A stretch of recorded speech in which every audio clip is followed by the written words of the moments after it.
Coming to you from the Deep South, this is the Blue Collar Leadership Podcast. High-impact leadership is not reserved for leaders, and it has nothing to do with your position, title, or rank. However, it does have everything to do with your character. It's time to climb to the next level and beyond, personally and professionally.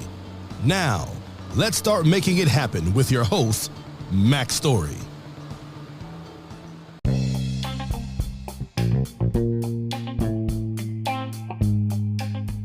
Before we get started with today's episode, I want to take a few moments and give you a preview of what you're about to hear and also direct you to some other series that I already have completed on my podcast.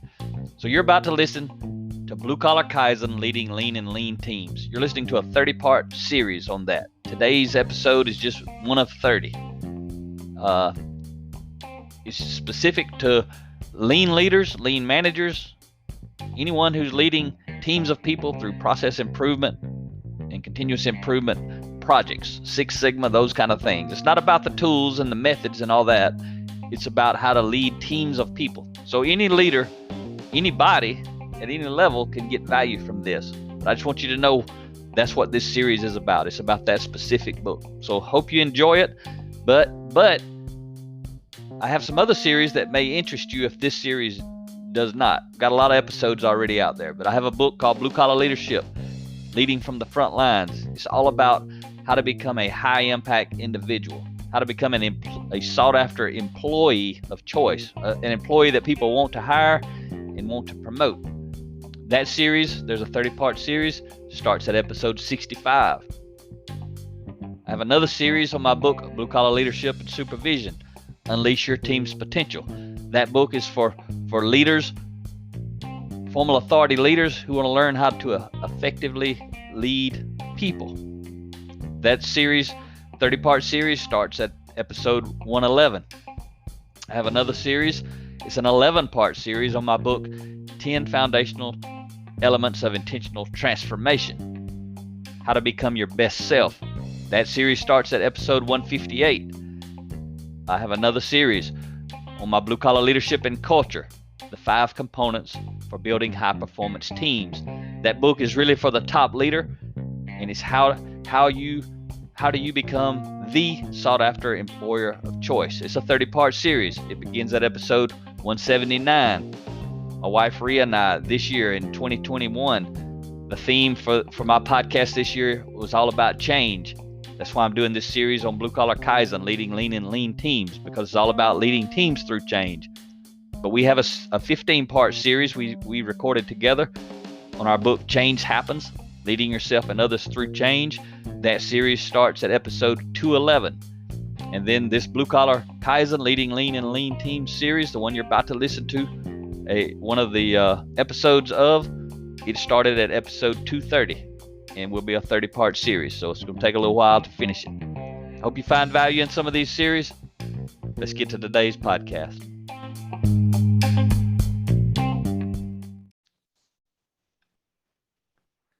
Where's the problem? That's what we're going to be talking about today. Chapter 23 of 30 in my book, Blue Collar Kaizen, Leading Lean and Lean Teams. So thanks for stopping by and taking a listen to the Blue Collar Leadership Podcast today. We're going to dive into this. Chapter 23, Where's the Problem? The subtitle, Go See, Demonstrate Respect, and Ask Questions. This will probably be a shorter episode. Some of them are longer, some of them are shorter, but this one's pretty simple to get to.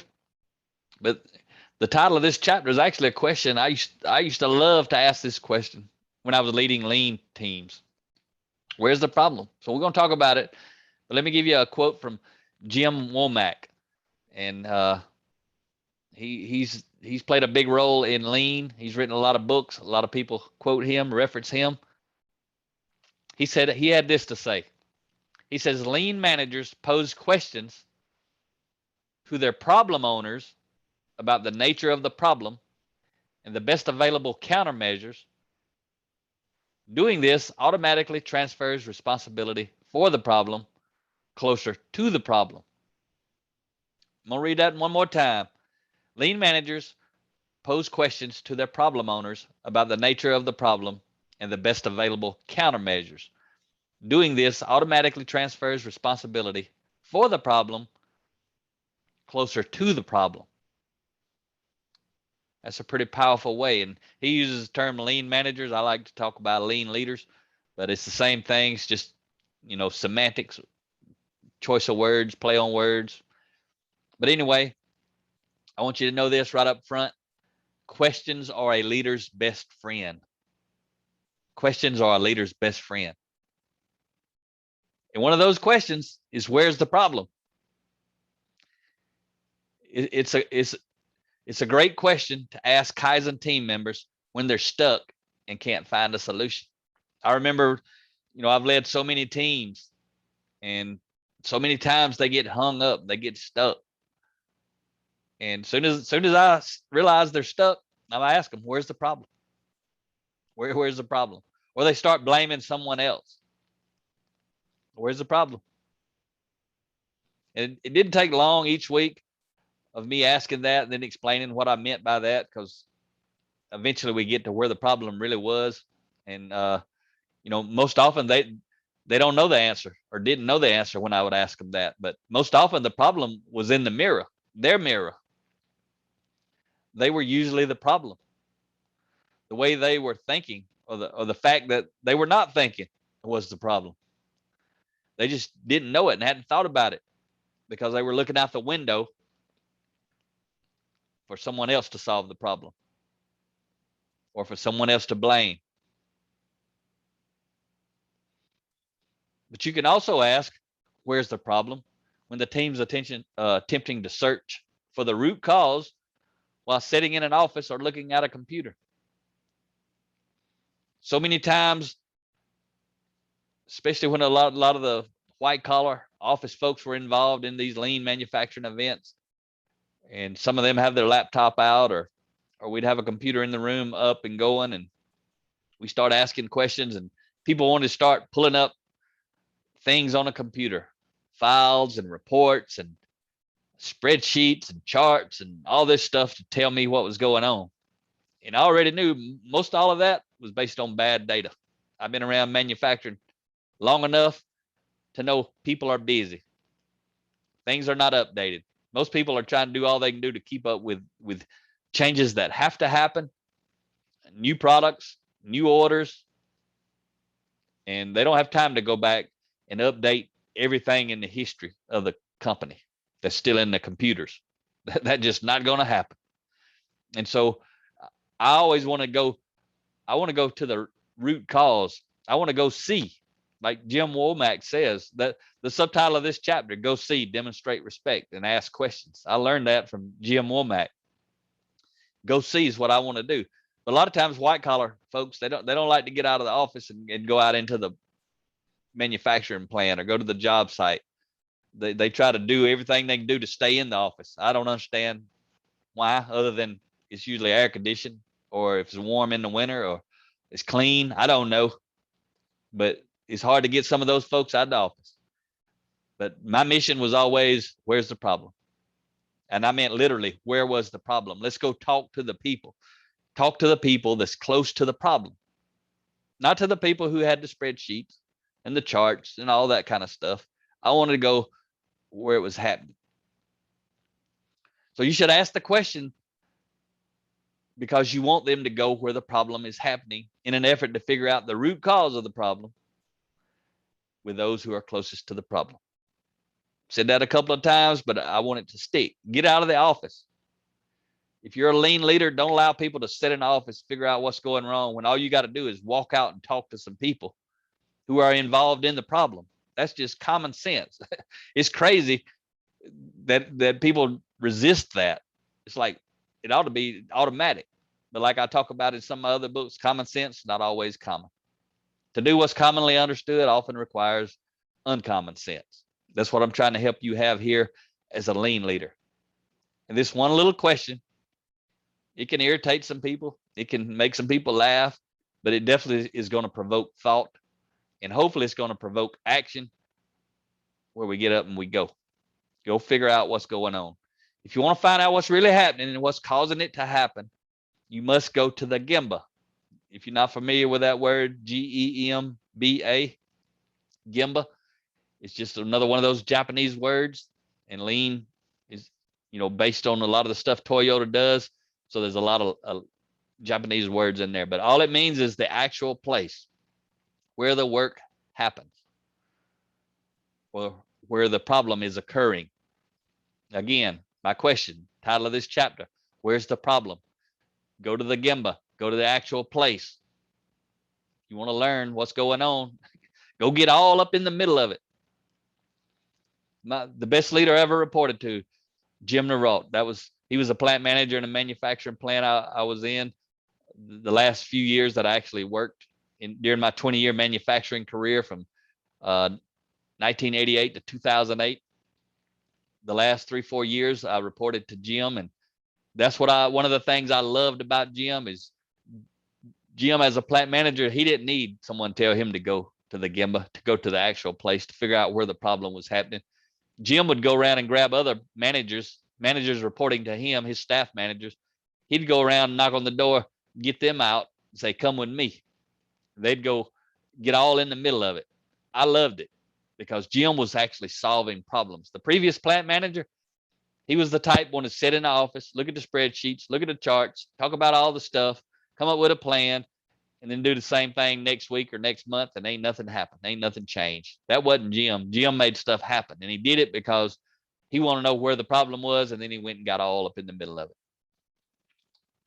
I respect Jim the most of any leader I've ever followed, and he knew how to make it happen because he wanted to know where's the problem.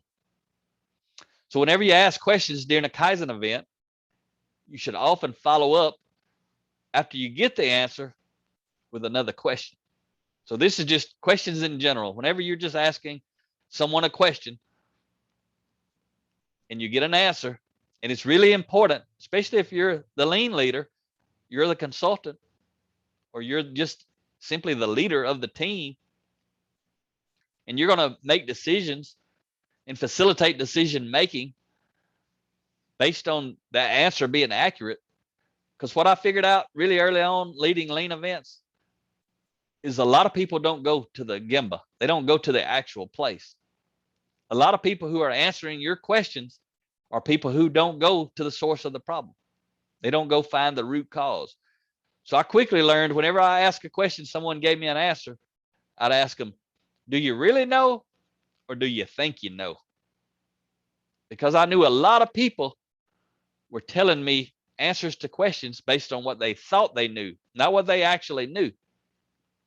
And if when I ask them, do you really know, or do you think you know? If their answer was, yes, I know, then I had another follow-up question. How do you know?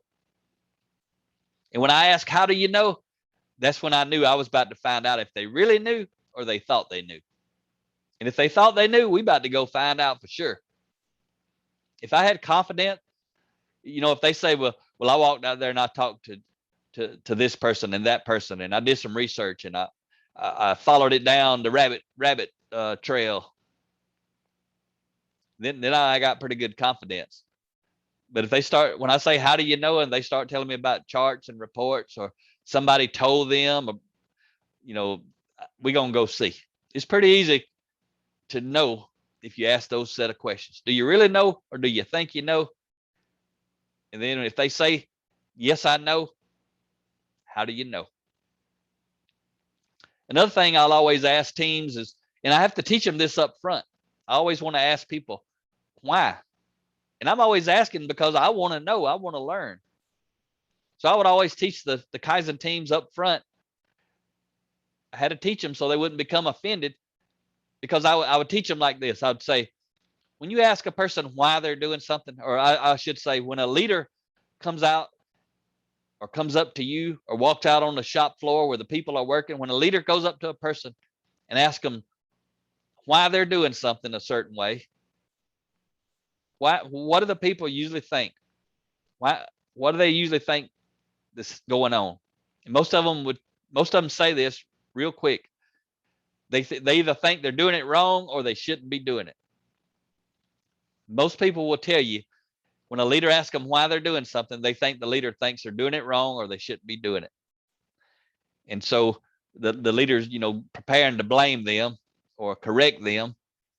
So I have to teach them that, okay, what if a 5-year-old kid walked up to you in the same exact situation and asked you, why are you doing what you're doing?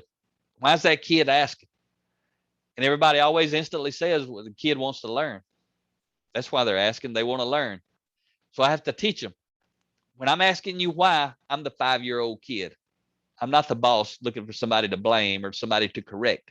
I literally want to learn. And I tell them, I'm going to ask you why all week long. But it's not to blame you. I want to learn. And what was pretty cool is, after you prime the pump the way that I taught you to prime the pump, people are very receptive to the question why. But normally when a leader goes out and asks somebody why, the people are typically defensive. They know they got to defend themselves against that. They've been taught that. They've been trained that over the years. So I have to overcome that. But what's cool is after you teach these folks this, and they understand it, they understand the lesson, when you go out to the workplace where the actual works happen, when you're doing the event and the other people are involved and you're interacting with people who are in the area, but they're not on the event, it was always really cool for me to hear the Kaizen event team members teaching that lesson about why. And I encouraged them. I said, don't just go out and start asking people why. You're going to ask why just like I'm asking why, because you need to learn what's going on. Don't just go do it. Slow down, take the time it takes so it takes less time, and explain to the people out there why you're going to be asking them why are they doing things. And it was so cool to go out and see people actually teaching the lesson, not just asking why, but building a relationship, helping them understand why all of us are out there asking so many questions. So I'm going to leave you with a quote today by Daniel Pink. He says, solving complex problems requires an inquiring mind and the willingness to experiment one's way to a fresh solution. And that's one of the things about Lean and Kaizen events is you want to create an atmosphere of experimentation where we can try things. Maybe we don't know they're going to work. Maybe we don't know the answer. But we're going to create an atmosphere of experimentation so we can go find out the answer and discover the answer. Hope you enjoyed today's episode. Talk to you next time.